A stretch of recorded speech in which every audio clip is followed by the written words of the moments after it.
Hi everyone. As you can see, there is this fencing wire all around the garden, and it just goes, it wraps around half of the food forest, as we've recently had an issue with raccoons or possums or whatever digging into the ground and into the mulch, making giant holes, and I've covered it before in other videos, and disrupting what I have growing.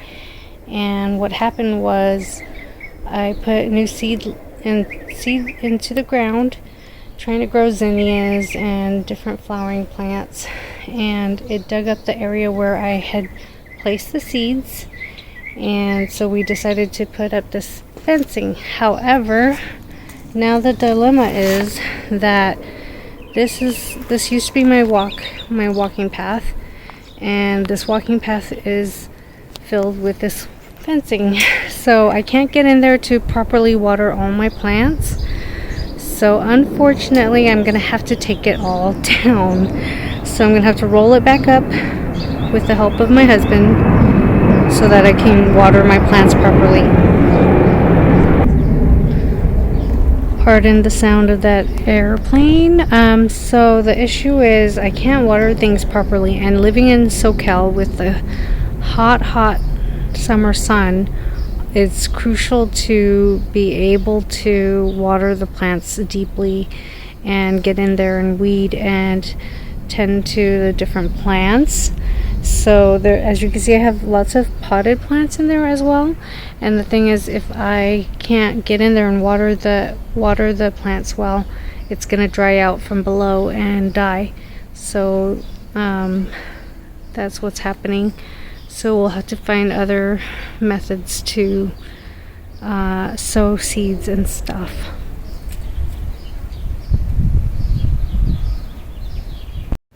So sometimes you have plans, and sometimes your plans, you don't really know what are the issues with those plans until you've implemented it, and then you've discovered what the problems are, and then you have to, of course, formulate plan B or C.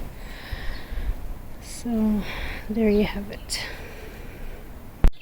Waiting for things to pop up is so tedious. I don't see a single thing except for that, which I think is the onion bulb and another onion bulb. But this area has a lot of sun, and the herbs should be coming up, but they're not for some reason. It's really frustrating. The zinnias are coming up real nice. I mean, they were just these tiny little plantlings like that size, and I put a little bit of chicken manure soil, just a little layer of it on top, and I watered it in, and in a day it bolted to that size. I love it. So I'm gonna stick more seeds in here, because this is where I had the beautiful zinnias and sunflowers and bachelor buttons last year. And at some point I did put dianthus seeds in there, and these dianthus are doing fantastic. I mean, I love that light pink and that darker pink. I'm waiting for these little yellow pear-shaped tomatoes to grow. Now, I don't know if you can tell that we removed the fencing that was here, that was wrapped around this whole section, this whole half section of the food forest. We had to remove it because I couldn't get into the deep parts of the garden with the hose to water everything, and I have to make sure everything is decently watered, especially things way over there by the wall. So we had to take it down. Speaking of which, I have 3 society garlics in this garden right now, and there is one next to behind a citrus treeling. I think it's a little kumquat tree. Here's a variegated society garlic, and for some reason it's taking longer to grow and get really big. I don't know if you can see the lines. This one's in direct sunlight and it doesn't seem to flower much, which is odd because when you compare it to this one, this society garlic, this one's doing really well. Maybe it's getting more water and more nutrition because I do get to this plant more than I do the others, and this one gets more water, I believe. But it just started sprouting a lot of flowers all of a sudden, and they're so cute and dainty. They're so pretty. I mean, maybe I should collect them together and make an arrangement, but they're very delicate, so they'll just, you know, fade in a day. But look at how much of the society garlic I have, and it's starting to make another bloom here, so I'm really happy about that. And I planted some mums into the ground and it just bolted. It looks so healthy. And the one over there, the Asian, I think it's called Chinese chrysanthemum, I'm not sure. Look at that, it's starting to flower again. It was just a bunch of sticks a few months ago. This is the first time I've seen my chives have flowers. This is so cute. Normally it's just green, and at one point I thought it was dying. It was just brown, and I kept watering it because I never know if I can save a plant. And I just kept watering it here and there, and it came back, and this tiny bit of chives packs a lot of flavor and scent, and so you just give it a haircut, wash it real quick, and throw it in your eggs or some other dish, soups or stir fries, and it's so delicious and it smells good and it comes back again and again, and I believe it divides or multiplies. So at some point I'm going to stick it in the ground, but it's really healthy right now. I'm happy with it. Let's see, it says something.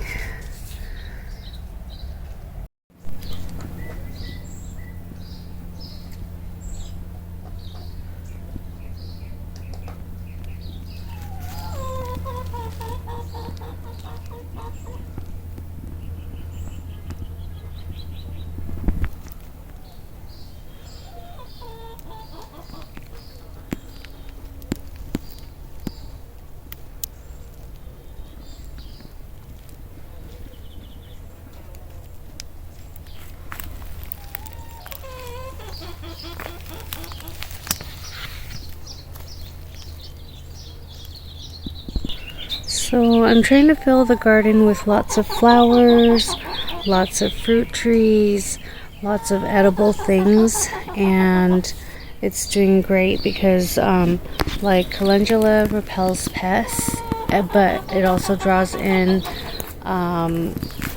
pollinators. Look at that, that is so cute right there. And it opens up halfway and it opens up fully, and then other things start to go to seed. I'll have to harvest it. And over here something is growing. I believe it's a basil. Let me sniff it. Nope, it's some kind of other herb, or it's a lemon basil. It smells very citrusy. I don't know. Maybe it's like lemon balm or something. I threw seeds in here before, and the only main thing that came up was the calendula and the yarrow, and so I left it at that. And maybe this year it pollinated, or it grew. There's something like a mum there, and here's my yarrow with the light pink flowers. How pretty. It came back. So it is perennial. I thought it was gonna die. Oh, it looks so pretty right there. So what I was trying to get to is that I've been slowly trying to cultivate this area, and it wasn't intentional, but for some reason this apricot, which is a semi-dwarf apricot tree, just grew, and it grew so fast and so tall compared to the other ones. And I don't know if it's just because I put a lot of compost down, so it's doing fantastic. And the feijoa this year, the first couple years it didn't grow that well, but I did have it in the pot for like a full year or two, and when I put it in the ground the first year, it was like not that big, but this year it is so big and full of flowers and blooms. Now they start to get like this, and then they start to have, so they look kind of dry, and then they start to have the fruit at the base of the blossom. And so I'm gonna try to see if I can get a bunch of fruit this year.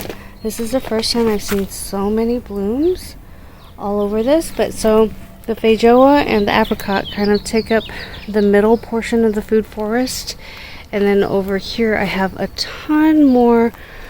Like, I put most of my citrus over on this side because they're next to the lemon, and I have some figs and other things, and yes, they are in pots. What I'm doing is I'm trying to clear out this area, which was, sorry about the shadows, this area was full of weeds and everything. We made a mistake. We grew some blackberry canes in pots, and they kind of like went over the edge and just grew more and more, and they're really thorny, so I had to get help from my husband to pull them up. And there were a lot of grass, like you can see right there, so we tried to pull as much as we could up. Now we're trying to keep the weeds from coming up, smother them. So at some point the soil down below will be really good. We'll amend it, and then we'll start potting up. We'll start putting all the potted trees, transplanting them out of the pots and putting them in here in this area. So although it's, I can't plant it now, I can eventually do it later. So like I said, we put up that fencing because we've been putting, I put some new seeds in this area, and I still haven't seen anything come up because something dug a hole here, a hole there, I dug a hole down here, so they just keep getting into my soil, and I think they're looking for those grubs that the chickens like to eat, and they came in here and dug it up too. And so hopefully I'll have various pretty flowers come up over here, which I really wanted, and that's why I stuck the seeds down here. But we'll see what happens. Oh my goodness, my basil are doing so well. I gotta get all these flowers out, or else it'll go to seed. And so these are really good to put into the chicken coop because they're scented so well that I love the smell, and it will prevent pests from going to their coop because they don't like certain scents. And I noticed a lot of pests don't like basil, and I love the scent of basil. So it's like so many reasons to grow basil because nothing really bothers it, and it has the best scent. It's my favorite herb, and it tastes good too.